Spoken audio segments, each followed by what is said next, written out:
अस्सलामु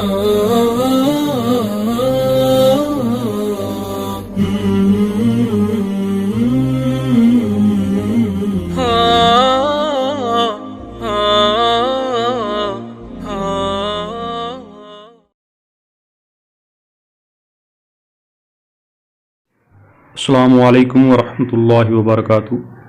फ़ारसी ग्रामर का हमारा आगे सबक है माजी बाइद का बयान। माजी बाइद वो है जिससे दूर के गुज़रे हुए ज़माना में किसी काम का होना समझा जाए। इसके बनाने का तरीका ये है कि माजी मुतलक के आखिर में हा बूद बढ़ा कर माजी बाइद बनाते हैं। जिस तरह माजी करीब को हमने माजी मुतलक से बनाया, इसी तरह माजी बाइद को भी माजी मुतलक से बनाते हैं। तो इसके लिए भी माजी मुतलक का तरीका आना चाहिए। तो जैसे हम परवुर्दन मस्तर से माजी बाइद बनाना चाहते हैं तो सबसे पहले इससे आप माजी मुतलक बनाएंगे। तो परवुर्दन से माजी मुतलक बनाएं तो आखिर से नून और उससे पहले ज़बर को गिराते हैं, तो ये गिराया तो बन गया परवुर्द। अब आगे हा बूद बढ़ा दें तो बन जाएगा परवुर्दा बूद। तो इस तरह ये माजी बाइद का पहला सीगा बन गया वाहिद गायब का।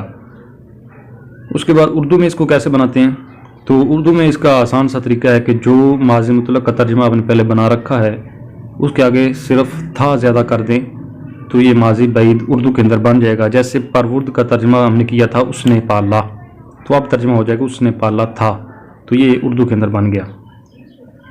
फिर बाकी सीगे कैसे बनेंगे, तो वही आसान तरीका कि जो हमने हर सीगे की अपनी एक अलामत है वो हमने याद कर रखी हैं। तो जो सीगा बनाना होगा वो दाल के आगे लगाते जाएंगे तो वो सीगा बनता जाएगा। जैसे पहला सीगा वाहिद गायब का, उसके अलावा दाल है, तो ये सीगा हमारे सामने है परवुर्दा बूद, ये हमने बना लिया पहले। तो अब हम जमा गायब का बनाना चाहते हैं, उसके अलावा है नून दाल, वो इसके आगे जमा करेंगे तो बन जाएगा परवुर्दा बूदंद। फिर वाहिद हाजिर की अलामत या है वो लगाएं तो परवुर्दा बूदी। फिर या दाल जमा हाजिर की अलामत लगाएं परवुर्दा बूदेद। फिर मीम लगाएं वाहिद मुतकल्लिम की परवुर्दा बूदम, और जमा मुतकल्लिम की लगाएं या मीम तो बन जाएगा परवुर्दा बूदेन। तो इस तरह एक गर्दान पूरी होगी। इसका तर्जुमा भी इस तरह हो जाएगा, उसने पाला था, उन्होंने पाला था, तूने पाला था, तुमने पाला था, मैंने पाला था, हमने पाला था। तो इसमें ये भी तर्जुमा हो सकता है कि उस एक औरत ने पाला था या उस एक मर्द ने पाला था, इस तरह भी तर्जुमा किया जा सकता है। और जमा के सीगों में सब के साथ भी तर्जुमा किया जाए, यानी लफ्ज़ से सब लगा कर भी तर्जुमा किया जा सकता है। जैसे उन्होंने पाला था की जगह पर यह भी कहा जा सकता है कि उन सब ने पाला था। इस तरह तुमने पाला था की जगह पर यह कहा जा सकता है कि तुम सब ने पाला था। इसके बाद के मजहूल बनाने का तरीका है, तो मजहूल का वही तरीका जो हमने पिछले सबक में पढ़ा कि इसका एक ही तरीका है। तरीका क्या ये है कि जिस भी मस्तर से मजहूल बनाना हो सबसे पहले उस मस्तर से माजी मुतलक का वाहिद गायब का सीगा पहला सीगा जो है वो बना लें, उसके आगे हा लगा लें, ये काम करना है सबसे पहले। उसके बाद जिस फेल की हम मजहूल बनाना चाहते हैं, जैसे हम यहाँ पर माजी बाइद की मजहूल बनाना चाहते हैं, तो उस फेल से शुदर मस्तर की गर्दान चला लें। शुदर मस्तर की गर्दान चलाकर वो जो पहले आपने माजी मुतलक बनाकर आगे हाल लगाया है वो पहले रखें और ये गर्दान आगे लगाते जाएं, तो ये माजी मजहूल बन कोई भी माजी हो या खाज कोई भी फेल हो तो उसका मजहूल बन जाता है ऐसे। तो हमने परवुर्दन से बनाना है माजी बाइद मजहूल, तो सबसे पहले परवुर्दन से माजी मुतलक बनेगी, परवुर्द आगे हाल लगाया, परवुर्दा बन गया। ये काम करने के बाद अब हमने माजी बाइद की मारूफ से गर्दान शुदर मस्तर से चला लेनी है, तो वो बन जाएगा शुदा बूद, क्योंकि शुद बनेगा माजी मुतलक, हा बूद लगाया तो शुदा बूद माजी बाइद बन गया। तो शुदा बूद, शुदा बूदन, शुदा बूदी, शुदा बूदेद, शुदा बूदम, शुदा बूदम, ये सारी गर्दान इस तरह चला लें और पीछे जो है ना वो फ़कत लगाते जाएं परवुर्दा, तो बन जाएगा परवुर्दा शुदा बूद, परवुर्दा शुदा बूदन, परवुर्दा शुदा बूदी, परवुर्दा शुदा बूदेद, परवुर्दा शुदा बूदम, परवुर्दा शुदा बूदेम। तो इस तरह गर्दान ये भी हमने बना ली। इसका तर्जुमा हो जाएगा मजहूल वाला, वो पाला गया था, वो पाले गए थे, तू पाला गया था, तुम पाले गए थे, मैं पाला गया था, हम पाले गए थे। इसी तरह हम कोई और मस्तर लेते हैं उससे भी बना लेते हैं, जैसे खुफ्तन मस्तर, उसका माना होता है सोना, तो उसे हम माजी बाइद बनाना चाहते हैं। तो सबसे पहले अगर मारूफ बनाए, माजी बाइद मारूफ बनाना चाहते हैं, माजी बाइद मारूफ बन जाएगी। सबसे पहले हम खुफ्तन से खुफ्त बनाएंगे, यानी माजी मुतलक बनाएं, आगे हा लगाएं, बूद लगाएं, हा बूद लगाएं तो बन जाएगा खुफ्ता बूद। फिर आगे अलामत जमा करते जाएं तो बन जाएगा खुफ्ता बूदन, खुफ्ता बूदी, खुफ्ता बूदेद, खुफ्ता बूदम, खुफ्ता बूदेम। तर्जुमा हो जाएगा माजी मुतलक में हमने किया था वो सोया। इसमें ये नहीं कहना कि उसने सोया, इस ऐसे नहीं कहना, क्योंकि ये फ़ेल लाजिम है। फ़ेल लाजिम के तर्जुमा में उर्दू के अंदर बताया था पहले भी कि उसके दरमियान में ने नहीं आता, लफ्ज़ से ने उसके दरमियान में नहीं आना, मुताद्दी जो होगा उसके दरमियान में आएगा। तो वो सोना लाजिम है, تو اس کا ترجمہ ہوگا وہ سویا، وہ سوئے، ماضی مطلق میں ایسے ہوگا، اور ماضی بعید میں آ کر ہو جائے گا وہ سویا تھا، وہ سوئے تھے، تو سویا تھا، تم سوئے تھے، میں سویا تھا، ہم سوئے تھے۔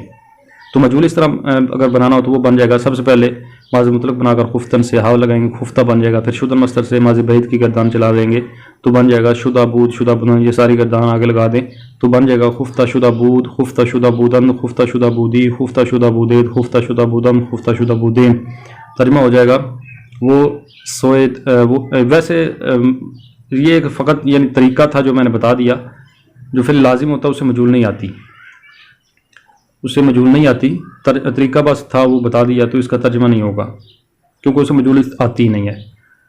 اس کے بعد یہ جو گردان ابھی ہم نے پڑھی یہ مثبت کی گردان تھی، منفی کی گردان کا فقط یہی طریقہ ہوتا ہے کہ شروع میں نون مفتوحہ لگا دیں تو منفی بن جاتی ہے، اس لیے میں نے اس کا ذکر نہیں کیا، تو وہ آسان ہے بہت، اگر بنانی ہو تو ویسے ہوگا پروردہ بود سے نہ پروردہ بود، نہ پروردہ بودن، نہ پروردہ بودی، نہ پروردہ بودید، نہ پروردہ بودم، نہ پروردہ بودیم، ایسے بنے گا۔ اردو میں بھی بس فقط نہیں کا اضافہ کر دیں گے، اس نے پالا تھا سے ہو جائے گا اس نے نہیں پالا تھا، تو ایسے ہو جائے گا۔ پھر اس کی آگے سوالات ہیں، ان کو حل کرنا ہے، اور یہ کچھ مصادر دیے گئے ہیں ذخیرہ الفاظ کے لیے، ان کو یاد کرنا بہت ضروری ہے۔ سب سے پہلے اندوختن، اس کا معنی ہوتا ہے جمع کرنا، پھر ہے پرسیدن، اس کا معنی پوچھنا، خندیدن، اس کا معنی ہنسنا، پھر درخشیدن، اس کا معنی ہے چمکنا، اور سپردن، اس کا معنی سونپنا، سپرد کرنا، فہمیدن، اس کا معنی سمجھنا۔ پھر یہ نیچے ہے اردو میں ترجمہ کرنا ہے اور فارسی میں ترجمہ کرنا ہے، تو اس کا طریقہ بار بار بتاتا ہوں، وہ یہ ہوتا ہے جیسے پہلا سیغہ ہم لیتے ہیں خندیدہ بودی، اس کا ہم نے اردو میں ترجمہ کرنا ہے تو سب سے پہلے دیکھنا ہے کہ اس میں مصدر کون سا استعمال ہو رہا ہے، تو اس میں مصدر ہو رہا ہے خندیدہ بودی، تو خندیدن مصدر ہو رہا ہے۔ اب سیغہ دیکھ کر مصدر نکالنا کوئی مشکل نہیں ہوگا یقیناً سب کے لیے، تو خندیدن مصدر بن جائے گا، اس کی علامت کا ہمیں پتہ ہے، مصدر کے آخر میں دن ہوتا ہے یا تن ہوتا ہے، تو خندیدن مصدر ہے، اس کا معنی ہوتا ہے ہنسنا، تو خندیدہ بودی ہمیں پتہ چل گیا یہ ہنسنا سے بنا ہے، یعنی خندیدن سے بنا ہے۔ پھر دیکھنا ہے کہ یہ فعل کون سا ہے، علامت وہ دیکھنی ہے، تو بود لگا ہوا ہے آخر پر، بودی لگا ہے، تو اس سے ہمیں پتہ چل گیا کہ یہ ماضی بعید ہے۔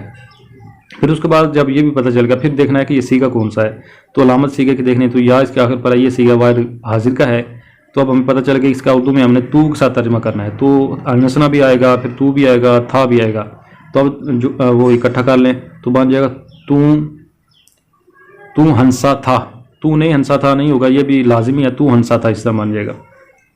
تو اس کے بعد اردو سے فارسی بنانی ہے تو اس کا بھی ایسی طریقہ، میں نے پہچانا تھا، تو سب سے پہلے دیکھنا مصدر کون سا استعمال ہوا ہے، تو پہچاننا یعنی پہچاننا سے ہے، شناختن پہچاننا اس کا معنی ہوتا ہے، تو میں نے پہچانا تھا، تو پھر دیکھنا فعل کون سا تھا آیا ہے، تو پتہ چلا یہ ماضی بعید ہے۔